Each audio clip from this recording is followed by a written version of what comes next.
factual. No, true. absolutely not. Absolutely not. We work on evidence. There has to be something there. Okay. Yeah. You guys hear that? No, you guys was wrestling with the whole trigger happy type of situation where they were talking about cops that are quick to pull their gun and all these different things.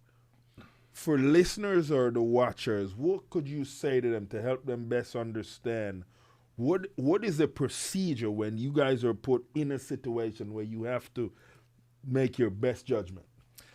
So, a couple things immediately come to my mind. I have never met a law enforcement officer that shows up to work Right. and says, I would like to get into a deadly force situation. I've yet to meet an individual. The last thing we want to do is get into that Right. deadly encounter. Right. Do we have to sometimes? Yes, we do. That's part of the job. Yeah. And we're trained for it. The amount of times, let's put it like this, the amount of contacts law enforcement has, whether it's local or national, Right.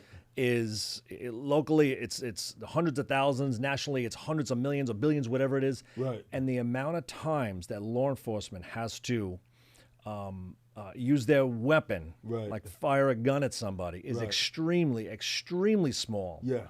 Maybe once a year, once every other year, Right. we do it. And we have tens of thousands, if not hundreds of thousands of calls for service every year. Right. The percentage is extremely small. Beautiful. What happens is some of these are very, very isolated incidents get a lot of exposure, Right. and then all of a sudden that snowball just grows.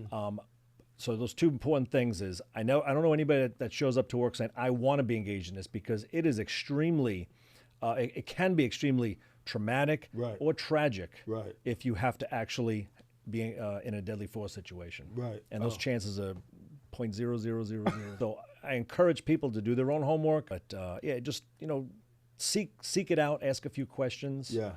Seek out the truth.